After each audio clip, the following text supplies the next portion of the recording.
রান্নার কাজে হোক কিংবা সিএনজি অটোরিকশা কিংবা সিএনজি চালিত গাড়ি হোক, এটা একটা। সবচেয়ে বড় হলো ইন্ডাস্ট্রিয়াল গ্রোথের ক্ষেত্রে এটা ইম্প্যাক্টটা অনেক বড়।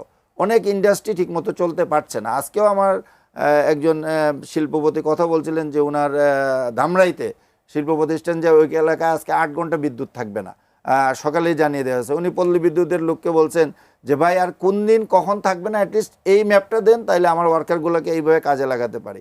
কালকে হামিম গ্রুপের বলছেন যে ওনার কর্মচারীরা যেভাবে প্রোডাকশনটা পড়ে গেছে এতে সমস্যা, এইভাবে অনেকেই কিন্তু কথা বলছেন। পোশাক শিল্প মালিকদের পক্ষ থেকে আবেদনও জানানো হয়েছে কিস্তিতে তারা যেন টাকা দিতে পারে। এখন আপনি দেখেন যে এটা ঠিক আছে, ভারত নির্ভর করে ফেলা হয়েছিল আগের সরকারের আমলে, কিছু ব্যক্তি বিশেষ কিছু প্রতিষ্ঠানের উপর নির্ভরশীল করে ফেলা হয়েছিল, যে আবার লোকাল এক্সপ্লোরেশনটা কেন হয় নাই, যে কিছু লোককে আমদানির সুবিধা, আপনি গ্যাস উত্তোলন না করে যাতে বেশি বেশি করে এলএনজি আমদানি হয়, আমদানি করলে কমিশনটা বেশি পাওয়া যায়, এই সমস্ত নানা উদ্দেশ্য ছিল। এবং এককভাবে আপনি দেখেন এলএনজি টার্মিনালটা কার মালিকানায়, সামিট গ্রুপের মালিকানায়, আজিজ খানদের মালিকানায়।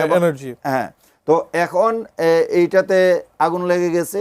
এই মুহূর্তের ক্রাইসিসটা কেন হয়েছে, ওইটা বন্ধ হয়ে গেছিল, আবার এটা পার্টলি চালু হতে আজকে কিছুটা ইমপ্রুভ করেছে, গ্র্যাজুয়ালি 2-3 দিনে আরো ইমপ্রুভ করবে। সেই প্রেক্ষাপটে সম্ভবত প্রধানমন্ত্রী বলছেন যে কিছুদিনের মধ্যেই এটা ইমপ্রুভ করবে। কিন্তু মানে এটা এত ভালনারেবল পর্যায়ে আছে যে আপনি ডিপেন্ড করতে হচ্ছে। আবার এখন প্রাইভেট সেক্টরে এই টোটাল জ্বালানি খাতটাকে বিপিসির পার্টটাও অন্যদেরকে দিয়ে দেওয়ার কথা আছে।